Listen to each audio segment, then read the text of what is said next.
You and I talked about this the other day. Like many people, and you were talking with Diana at our other place that we were at, we have things that our grandparents had or our parents had, and we still use them or we still have them in our home. And in my opinion, they keep my grandma and grandpa alive, my mother and father alive. But you said that's not necessarily so good. It's not necessarily true for everything we own that we got from our parents. Right. My mom always said to me, or my mom said to me, how do you know I wasn't holding on to it because I felt guilty and couldn't get rid of it, or I got it from someone else, but it wasn't bringing joy to my life. So she raised that question in my own mind. And I also had to come around to understanding that if I wanted to preserve the memory, it was already inside me. But holding on to the thing didn't preserve the memory. Right. It may have reminded us. But if we could take a photograph of all those things, collage them on the wall, but what we had to be careful about was saying, this is my father, this is my mother. Our parents and their spirits are bigger than anything we own. And we have to be careful that we don't now say, this cup represents my mother, because your mom and your dad are huge. They're huge in spirit, and they're who you are. You live their lives, really. You keep them alive. Well, it's funny, the other day, and I'm just giving you another aspect of it, I used some kitchen utensils, one of the rare times that I do anything in the kitchen, and I thought of it right away. Oh, gee, I remember when Mom would do this in the kitchen or that in the kitchen when I was growing up, and I wouldn't have thought of my mom if I hadn't been using that utensil, which is still useful, but you said it's better to get rid of that stuff? Not necessarily. I think, and this is where my legal work comes into handy, I always say it depends. If you're using something, it doesn't clutter your life. Clutter is all the stuff that we accumulate and mound on tables and in the backs of closets and down in the basement, things we never use. Things we think we're going to use in the future. Maybe I'll use it someday. Maybe the kids will want it someday. All these maybe things. Maybe I'll read it someday. And for women especially, maybe I'll wear it again someday. But these are things that we're holding on for a possible future use. That clutters our lives. Using things, by definition, means it isn't clutter. Now, is a clutter person a lifestyle clutter person? Because you mentioned clutter in offices, clutter in homes, and clutter in cars. And I'll throw in backyards, too. I mean, does normally someone who has a cluttered house also have a cluttered office and a cluttered car? Is it that kind of a deal, or is it separated? It's usually pretty separate. You can almost count that if someone is cluttered in one place, they will be cluttered in the other. However, usually one is predominant in the other. So like a lot of people are very organized at work. They may keep more than they need to, and their office may look more cluttered. But at home, it's a lot worse. They don't have the discipline. They don't have coworkers walking around with a boss so that their office, they want to look professional, in other words. But there is no such discipline at home. So some people are clearly more disorganized and cluttered at home than they are at work. Well, I've heard of the person, too, at the office that you assume their desk is cluttered, but then if you move something, you realize that within that clutter there was an organization, and the person that occupies the desk knew where everything was. So sometimes within clutter there is organization, right? Oh yes, oh absolutely. The key with learning to work more efficiently is to let go of the clutter so you can find what you want without all that effort. Now, folks keep things around for a long time. We were talking about this off the air today. You quoted Billy Graham in your book. Did you ever see a hearse followed by a U-Haul? And elaborate on that. That's pretty funny. Well, and this is the book, by the way, that quote is from.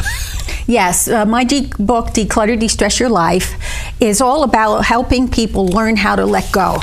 Because in America, we hold on to things. It's what we've been taught. You really can't take a class in how do I let go until now. I mean, I teach it, but this book is all about how to do that. It's a workbook. And this book, like my other books, are full of motivational phrases. And I love that quote of Billy Graham's that, you know, you never see a hearse followed by a U-Haul. In other words, you cannot take it with you. You know you're not going to take it with you. So don't you really need to deal with your possessions now and not leave it for someone else to clean up? It's kind of a funny quote. So I think learning to change your life, we need humor. I use a lot of humor in my work because it helps people relax into the fact that I need to make a major change. Now, a lot of people, when they start to declutter their homes, will come across things which are pretty valuable, and you just don't want to give it away or throw it out. There is some value in that thing that you've had around for 30 or 40 years, and you can go to eBay or Facebook to find out if people are interested in buying it and get some value for it, can't you? Yes, and I think the key is what you're talking about, Joe. You have to do your homework. If you're holding on to something because you think it now has value, what you need to do is find out if that's true or not. And as you just mentioned, there's many ways of finding out the relative value of things.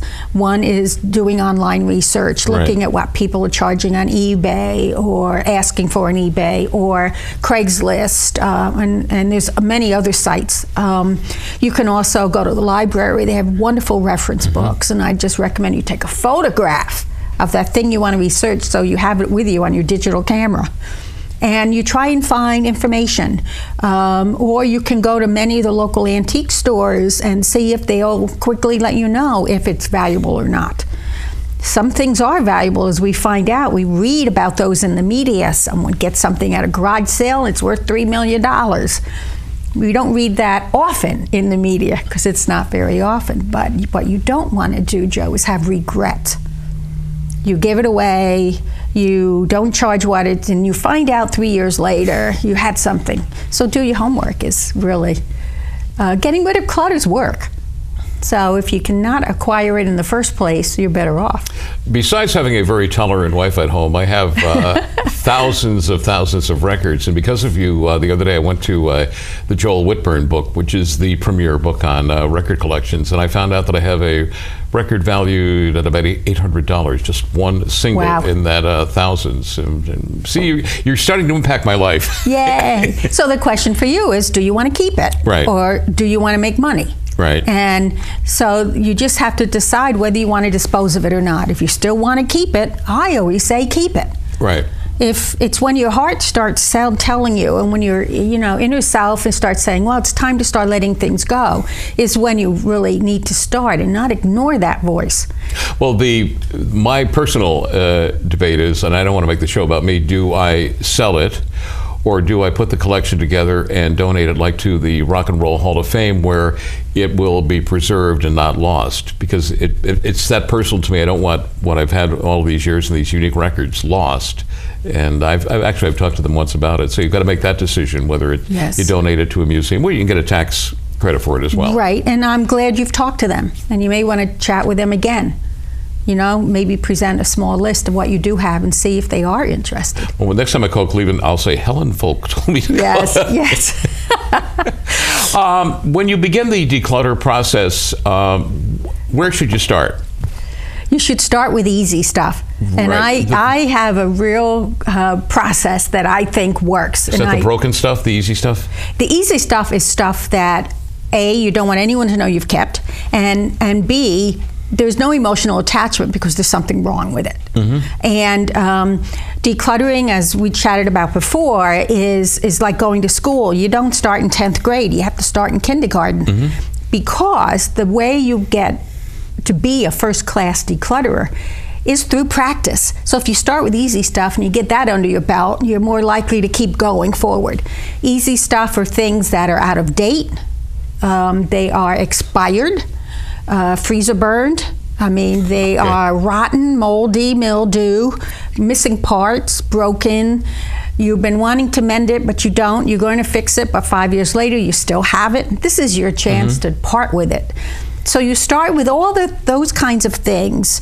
You get rid of old information that is out of date. We cut out all these articles, and we have file cabinets full of things we're never going to look at. Right. Start with that kind of stuff. You don't start with sentimental items. Don't start with the things that have come down like linens or holiday decorations. Sure. You start with things that have no meaning and that are easy to get rid of. All those little holy socks, the ones with no elastic, things like that. We all have them because we're busy. We're busy. We live busy lives. And I'm a great believer in combining decluttering in the same mental category as teeth brushing. It's not fun, but it's necessary. And so you do a little bit every day. You brush your teeth twice a day, but it doesn't take long. So you do a little bit of clean out every day, once or twice a day, but just don't take forever, 5, 10, 15 minutes. You'd be amazed what you could do. Now, clothing, you were talking about the other day, the stuff that you haven't worn in 3 or 4 years, and you say pretty much if you haven't worn it in 3 or 4 years, you're not going to wear it. Yes, primarily because styles change, and when they do come back, they don't come back for us. They don't. And clothing does not improve with age. Mm-hmm. Fabric starts to wear, threads and everything. Clothing starts to look old. Colors change, styles change. We change our jobs, we retire, we enter new fields of work. We change too, and so just going through and giving from our abundance. It's one of the greatest feelings of decluttering, is when you have extra of things that you're not using, but somebody else who has less can use it. I mean, I love donating. It's something. And also too, when you donate, like to a not-for-profit, even though it may be out of style, it's still for people that need clothing.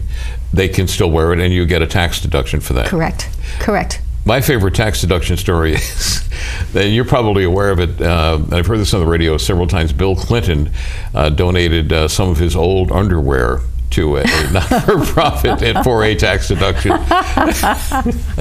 Had you heard that one? I had heard that one, but we both know it's not true. Besides the clothes that you have not worn in a long time, you also should start looking at shoes. Yes, shoes, clothing, accessories. Again, things come in and out of style, and our colors change. Change is the nature of life. And when we hold on to too many old things, we actually have no room for new things. So this is when that one in, one out rule really can apply. And what I like to do is let go of things before I even go shopping. So I did a major purge in the spring because a good friend of mine runs her church rummage sale. Right. So every May, I know I can get rid of stuff. Now, even though I now only live in 3 rooms, I went from 10 to 6 to 3, I still unload because I make room. And it's the whole idea of making room. And when you make room on multiple levels. It's not just physical, but decluttering is not just physical, as we've discussed already. It's mental and emotional. We get attached to owning things, and the things we have affect how we think. So it's the same thing with letting go, and you're making space. You make space physically, emotionally, and mentally.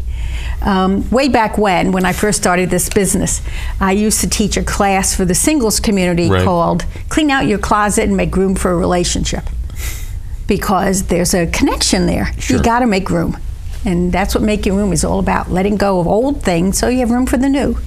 Is there a particular part of your home that you should start with first? Would you suggest the garage, the attic, the basement, or closets? Where do you start? I believe the first place to start is in your living space to make your home safer. And we go back to easy stuff. Outdated food, outdated anything in the kitchen that's out of date. Safety is an issue. You don't want accidental ingestion. Same thing with anything we accidental ingestion meaning? Meaning you don't want to eat or drink or take internally something that is going to be hazardous to you because it's out of date, moldy, mildew, full load of bacteria. It's something we bought from the pharmacy, whether it's prescriptive or not. We want to be clear that all of that stuff is out of the house to prevent accidents. Same thing with things that are on the stairs. If you can't take it up the stairs or bring it down the stairs, what are you keeping it for?